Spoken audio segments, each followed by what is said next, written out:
Hello matey peeps, it's Monday the 21st of October. Welcome back to the good, the bad and the stupid. Or welcome, whoever you are, wherever you are. If you're in England, then you know, as well as I do, that it's been raining all weekend and it's been raining all day today. I'm just going to keep saying it, because it's going to keep happening.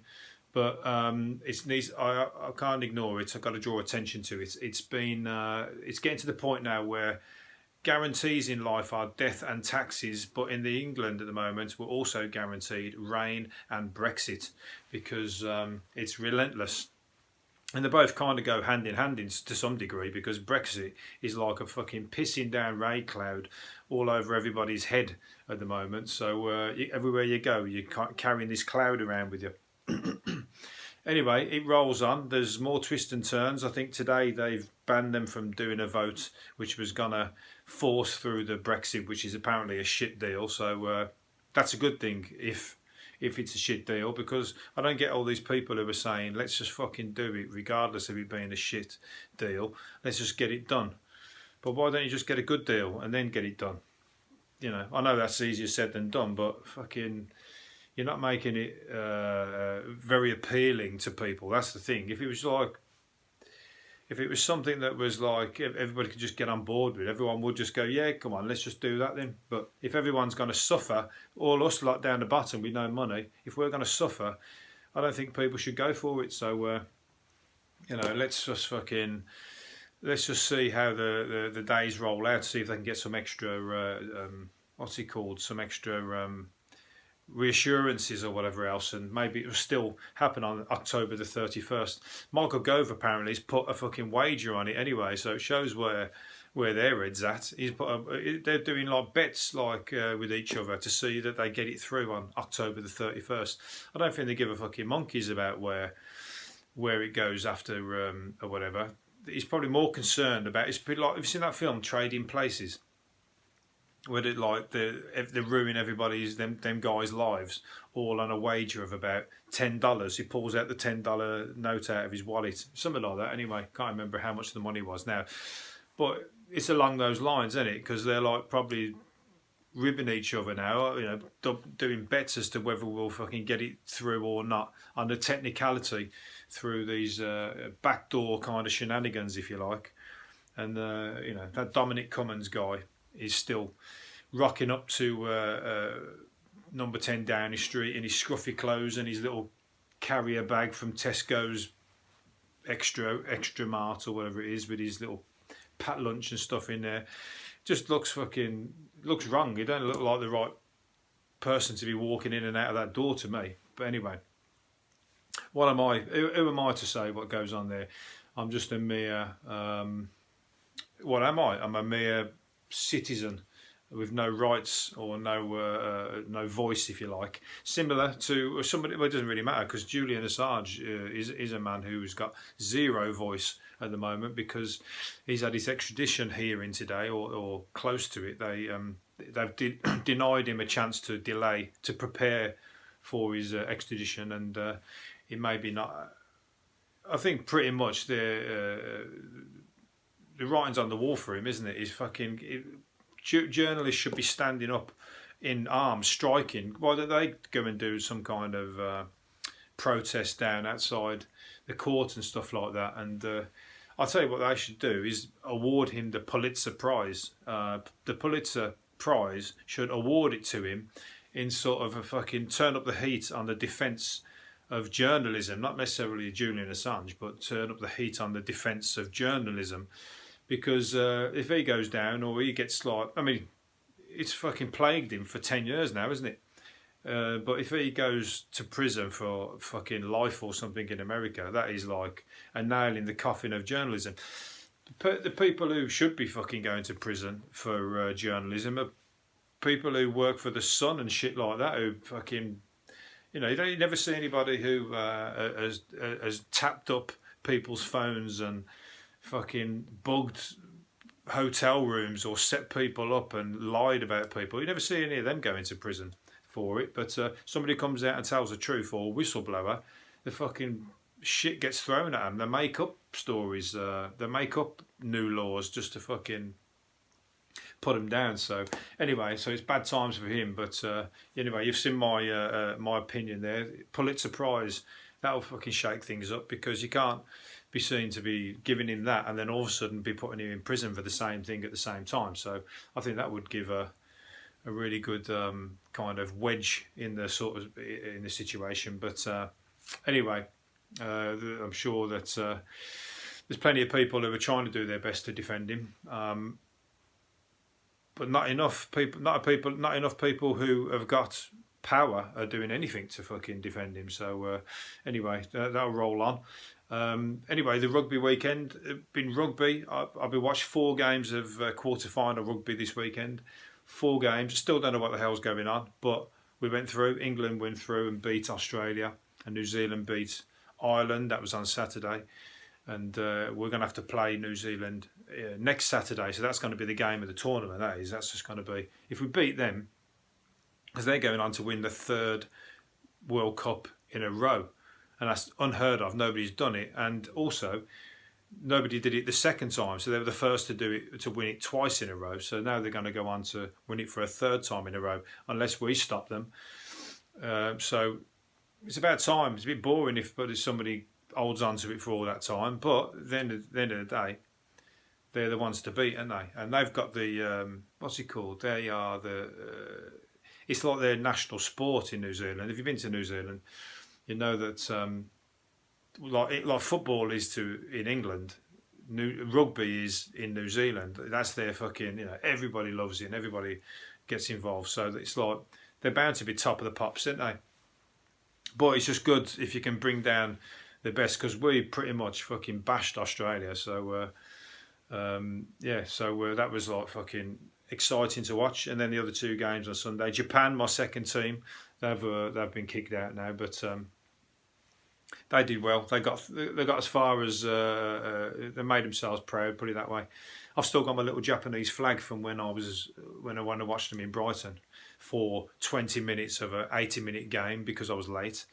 I've told that story before, but I got there late because of bloody Googling what time the match started, and the match told me, because they were playing South Africa, and somehow I pulled up a South African website, which is an hour difference. So when I checked the time, it said kick off at whatever time it was. So I turned up an hour later. I turned up at the time that it told me, which happened to be an hour later because I'm in England, which was an hour before. Anyway, so that was a big fuck up. It was an £85 ticket, I think, that a friend of mine gifted me, and I couldn't get in. And then the Jobsworth on the door wouldn't let me in because he said you can't come in after half time. So we're not letting anybody in after half time. I was going like, come on, I'm stood out here on my own. There's 30,000 people in the stadium, and I'm out here by myself. And then another security guard let me in round the corner. He wouldn't budge. I had to walk round the corner, and another guy let me in. So it just shows you, he's just being a fucking knobhead, basically. Anyway, I've told that story before, but, I thought nobody's listened to that podcast that much anyway. So new listeners, same stories. I can rotate them if I like. It's my prerogative. There was one rugby hero, Kyle Sinclair. Sinclair was the guy who scored one of our tries at the weekend. He was come off there's a story about him in the paper, basically how he'd come from a rough estate in London, where now he's plagued by knife crime and stuff like that, but it's always been a rough area. And his mum used to take him to rugby and get him to do his work and be a good boy and all this kind of stuff, which is very difficult in those kind of neighbourhoods, to not get sort of drift off into whatever is going on around and hang around the streets and stuff like that. I come from an estate like that myself, but anyway, his mum kept him on the straight and narrow and like gave him that the belief and took him to his rugby and stuff and made him do his schoolwork and all that stuff. Anyway, there's a picture of him in the paper of him hugging his mum at the ground after he's come off after the game, because he scored one of the tries, and it's a pinnacle of his career, playing for England and then scoring a try in the quarter-final. That's so far the pinnacle of his career, unless he scores another one in the next game.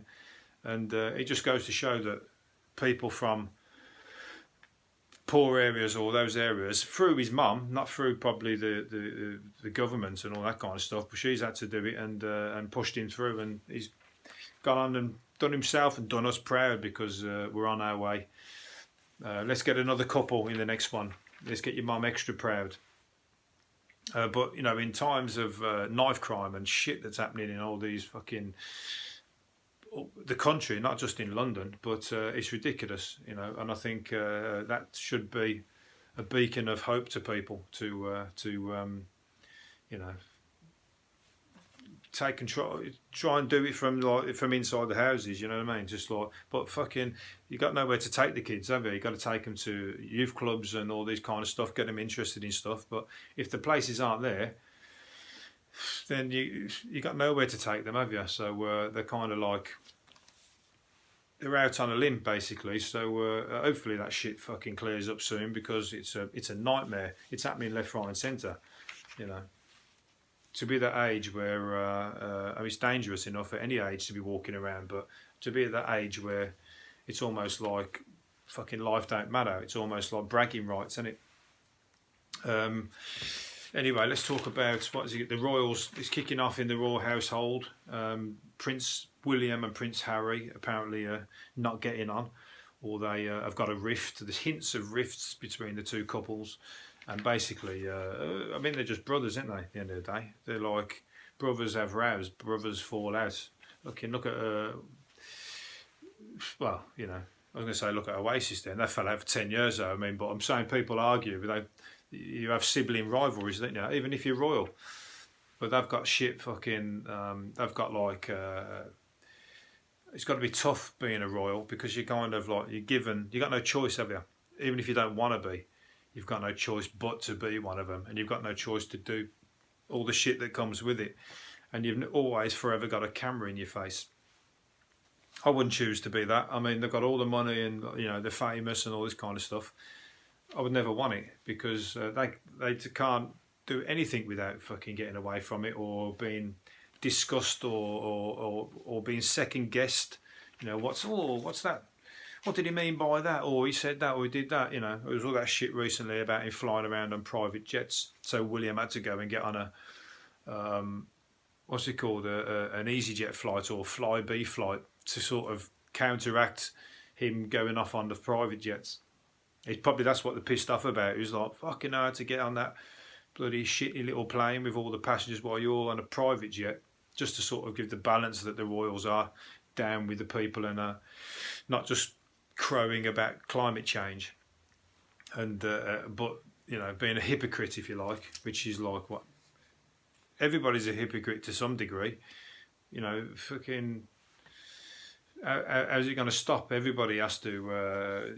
Everyone's got to drive. Everyone's got to get a fly. Everyone's got to do this, that, and the other. And that's just life, isn't it? As I've said before, my answer to it is create fuel that is like. Create fucking fuel that is not giving off these carbon footprints and all that kind of stuff. Easier said than done. But the bloke who invented water-based vehicles, you shouldn't have killed him, should you? Whoever did it. You fucking dark arts going on. What's it called? Fancy dress woman, Catwoman, became a real life superhero when she got her claws into a knife crime unfolding in front of her. She's been heading to an act as an entertainer at a children's party when she saw a man with a blade rush out of a block of flats. He chased the couple down an alleyway, and she dialed 999, and she got involved basically. So I don't know if she ran over to him, but fucking imagine if she did, and like took the knife off him and did all that, and it was like superhero with a Catwoman. Well, it's as good as she foiled the incident anyway, at the very least. So yeah, there you go. She's and that's no mean feat as well, because it's somebody with a knife, and fucking from the, as I've just been talking about, people ain't shy with using them at the moment, are they? So she could have put herself in danger. So good for her. Let's hope they'll probably put a bat sign up for her now. She's probably like going to have to just get involved now. It's expected of you now to be out protecting your area, Catwoman. Let's see more of that. But obviously, get off to your fancy dress party first and get pissed, and for what you really went for. I don't know what I'm talking about. I'm going to move on to a species of toad has a cunning plan when it's threatened by predators. It's disguised itself as a deadly snake. The Congolese giant toad hisses and makes strike warnings exactly like a gaboon, not a baboon, a gaboon, one of Africa's most poisonous vipers. And its head looks just like the snake's head. So it's found a way of like protecting itself by mimicking the snake when predators come near, and the predators like think that he's a snake, so they do one. So that's good. That's protecting himself there. So there you go. Mimic, what they call it? It's got a name. That's what I wanted to say. It's called Batesian mimicry, where an animal mimics another animal. So there you go. That's like what a bloke would do if he's getting moody in the pub or something like that. He just fucking mimics being a hard nut or puts on a fucking geezer thing, but really he's shitting himself, or you're just putting a front on to sort of get the other person to back down. I used to just do it with tell a joke or something, fucking diffuse the situation, make somebody laugh, and then they go, he's all right. After all, maybe I won't smash him in the face. That's another way of doing it. But otherwise, you got to kind of, what's it called, like cock your feathers up or whatever. I don't know what the fucking word is for it, but double bluff basically to protect yourself. Fucking now you got to walk around with stab vests. I say you what, that should be like #1 bestseller at the moment. I think stab vest. Fucking, it's moody out there. I keep saying it, but it's another thing that's guaranteed at the moment. Knife crime, rain, and Brexit. There's another one on the list. So we've got a lot to sort out over here. Mars is 34 million. Humans could be travelling to Mars as early as the 2030s, according to a new exhibition looking at the possibilities of us colonising the planet. And it also says that we could all have been descended from Martians, as life on Earth could have come from Mars rocks that hit our planet billions of years ago. Well, life wasn't much on Mars if that's the case, because we've all evolved from fucking microbes and stuff, haven't we? So what came from Mars? What was the life on Mars like? They must have been evolved all the way to they got to the microbe. So it can't have been fucking much of an exciting life. Not exactly like what we've got here, is it? So when you say Martians, what's a Martian? A little atom or a little something or other that is kind of like nondescript. So yeah, even if we did, I don't think you can say, fucking we're all Martians. Anyway, they've always talked about we're 34 million miles away, and it is estimated that it would take humans between 7 and 9 months to reach the planet in a spaceship. That's fucking, that's pretty fucking fast, isn't it? 7 to 9 months to travel 34 million miles away. So that's got to be, you got to be some like,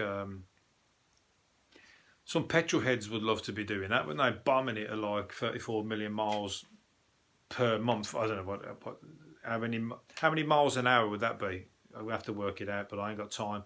I could work it out, but I'll be like fucking piece of chalk on the window, like in some mathematician or something. It's going to take me forever. But yeah, so it looks like they're looking to send people up there. Before they thought that people wouldn't be able to come back.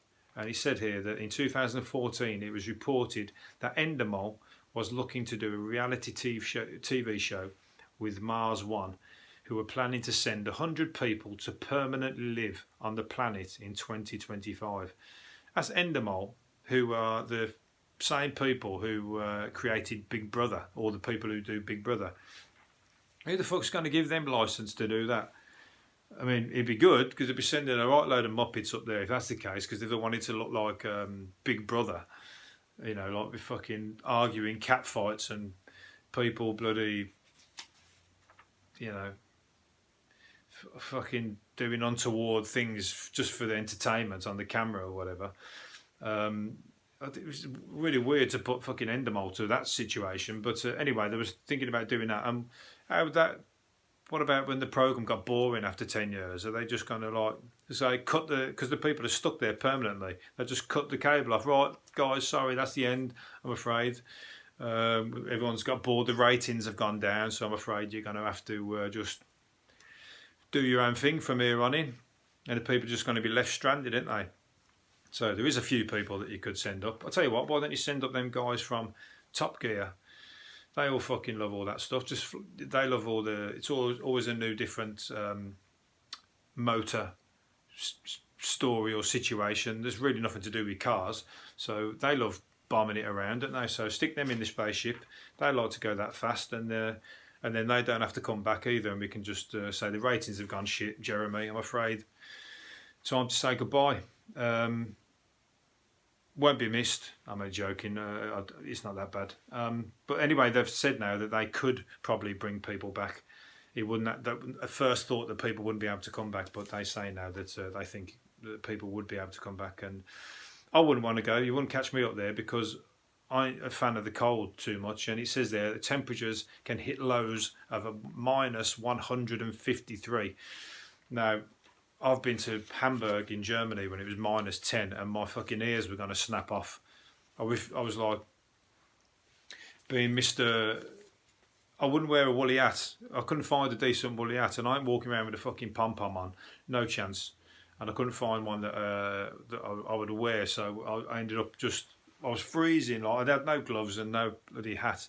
I had a warm coat, but and my ears and my fingers, Jesus, I almost had frostbite. It was that cold. That was minus 10, so minus 153. I think I'd step one toe out and I would just go mad. I think I would like go insane. I think so. No, luckily I haven't got a choice to go. So right, let's move on to this is good. Amir Khan, ex-champ, floored by his wife who set him up for a joke, a prank. She tracked him into thinking that he'd accidentally given away 2 million quid, and she said that she'd sent a friend of hers £20 back by transfer and accidentally put too many noughts and accidentally sent him 2 million quid. It's probably easily done, isn't it? He just accidentally, fingered and all the noughts shot up, and she sent him 2 million quid. So she told him anyway, and he lost the plot, saying like, how can we get him to send it back and stuff, and called her a dumb fuck. That's the kind of argument I'd have with a girl, And somebody said, oh, you two talk to each other like shit. But there's 22 million quid at stake here, you know what I mean? He believes it, remember? So it's not like, you're not going to go, oh, that's all right, love. You can, don't worry. Worse things have happened. And the friend said that they'd pay him back £10,000 a month because the money's gone. And he's blasted, I'll be fucking dead by then. So that's a great prank. That gets the heart racing. Anything to do with money, fucking, shit is the fan. I'll lose a tenner and I'll be acting like that. Speaking of losing money, we talked about this the other day, but somebody has had a purse delivered to her. She lost a purse, and she was looking for it everywhere, couldn't find it, and eventually somebody posted it through her door, which is what we spoke about the other day, with all her cards and everything in, and they just left a note because she'd lost it on the grass or in the park somewhere. And somebody has posted it back, and what they said, there was a letter, and it just said, oh, what the fuck did it say? Oh, horse chestnut collector. The person just signed himself off as horse chestnut collector. So not only have we got Catwoman saving the day, knife crime, we got Mr. Horse chestnut collector. That's another superhero who's dropped somebody's purse through. So it's as good as Batman now. There's a new superhero in town, and he's called Horse Chestnut Collector. And she's happy because she's got her Nectar Point card back, which was like her prized possession in the wallet. What else have we got here? Oh, Qantas yesterday completed the world's longest non-stop commercial flight from New York to Sydney. The Australian airline is testing the effects of the 19-hour, 16-minute trip on 49 people. Well, if I flew that flight, I think I flew 17 hours. 19 hours, they've done that straight through.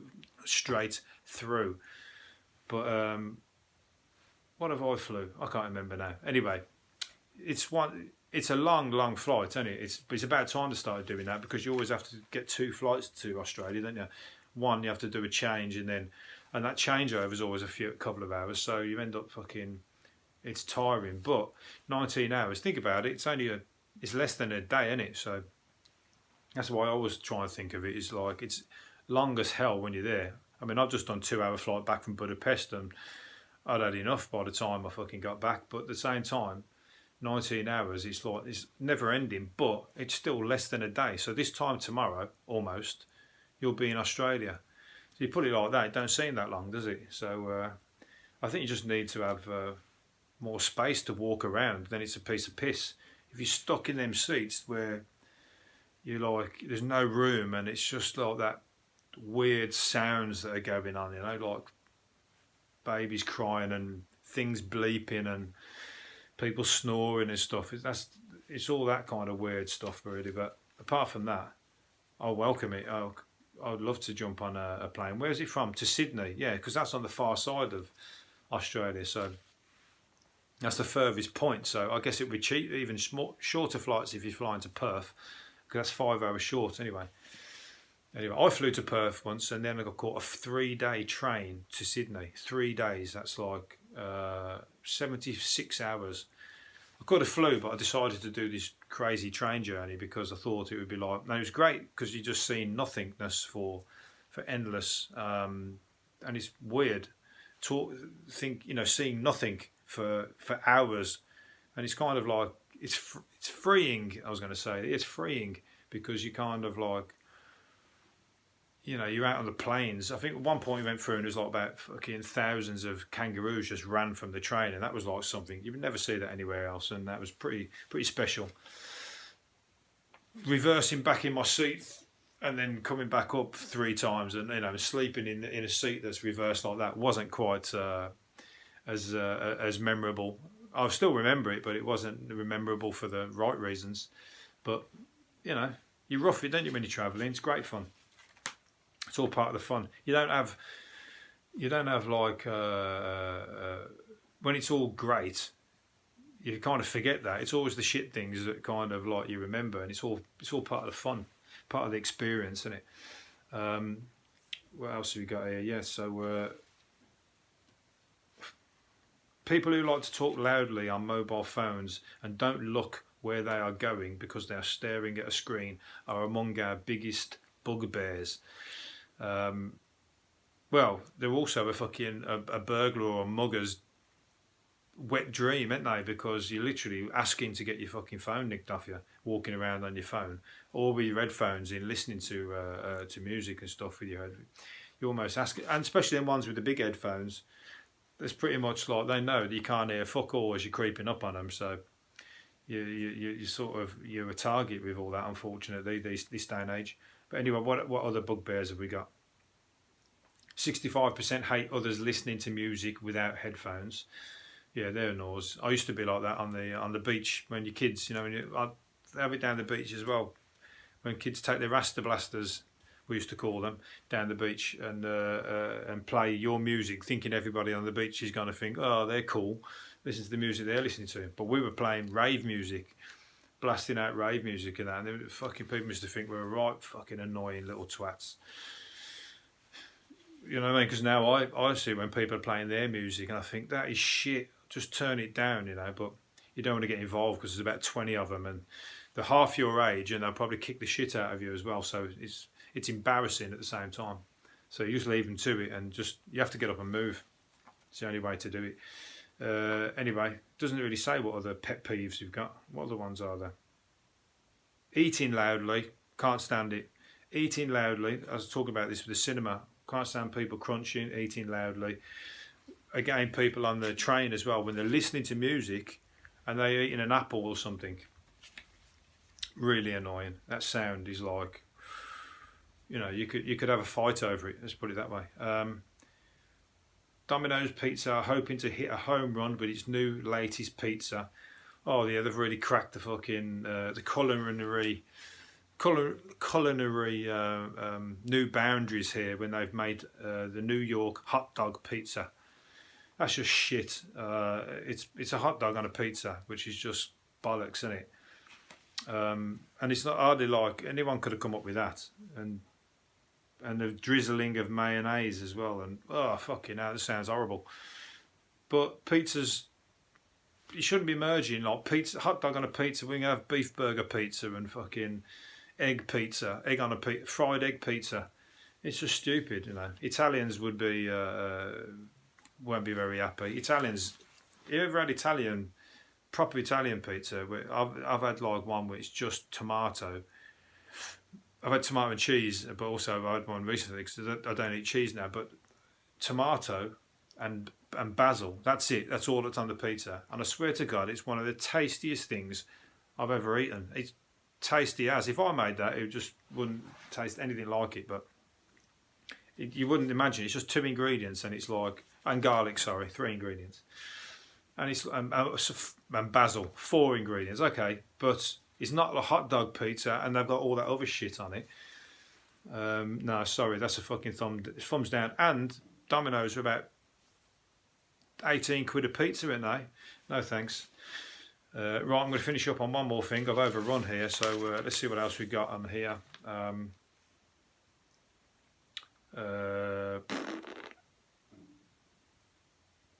No, I'm running out of fucking. I've got to think of something quick. Hipsters are missing out on job opportunities because of their beards. Bosses are refusing to hire blokes with whiskers as they see them as lacking warmth and unable to get on with their workmates. How does that a beard fucking... Well, if you seen how many hipsters are usually working in a place, they've all got the same fucking look anyway, so of course they get on with each other, don't they? Are you saying that they think themselves above other people without beards? Are they like being, you know, we're the cool guys here and you lot are just fucking below us? Maybe that's the way they look. But hipsters have, like, you know, they've ruined tattoos as well, don't they? Tattoos are for collectors. Some people just walk into a tattoo parlour and just have about 100 tattoos in one go by the looks of it. They don't even know what they're getting or why they're getting them. It's not about that. You're just going fucking straight out for a look, and like you're not even thinking about what you're doing, you know. So I like people that when you collect it, you go, oh, I got that one for this reason, I got that for that reason. Don't get me wrong, I got shit tattoos, but I'm just saying. But I had them at a certain time, and I got a story to each one, you know. But at the same time, some people they just go out and they fucking walk into a tattoo parlour, they come out, they look like fucking a colouring book. Anyway, so yeah, they want to go and work at Cadbury's because my mate works at Cadbury's in Birmingham, and like they make people with hair or with beards or anything like that. They have to wear a thing called a snood, which is like a hairnet for your beard, or you have to wear a hairnet on your hair, or if you've got a beard, you'd have to have one here as well. So it's just not worth it. I wouldn't have a beard if that's the case. My mate used to wear it and whatever, but I wouldn't. If I would not have to wear, I would not wear one of those things. No way. I'd lose the beard before I wore one of them. So there you go. That's I think all I'm gonna come. Oh yeah, one more thing. Last one. 1 in 8 men wear tight shirts and trousers in the hope of catching their boss's eye to get promotion. What is it? Is that like you know? Is that like blokes who are heterosexual blokes still catching the eye of the boss? Or is it like a gay guy going for the boss? Or is it a heterosexual guy going for a female boss? They haven't explained that. They're just saying 1 in 8 men wear tight shirts and trousers in the hope of catching their boss's eye to get promotion. So like, even if it's a heterosexual guy, are they just thinking the boss is going to like these trousers? He's going to like my ass in these trousers. And maybe I'll get like, you know, a few extra grand in the bank. Might draw unwanted attention if you're going to do that. But anyway, look your best. That's the best thing you can do in it, you know what I mean? If you're wearing trousers halfway down your fucking arse like some of the guys do, you're going to get shit for that. So you can't be scruffy. So anyway, you're going to leave it there. It's dragged on long enough. I've been Wayne Lawrence. Hopefully you've enjoyed it, and I'll see you again tomorrow. Bye.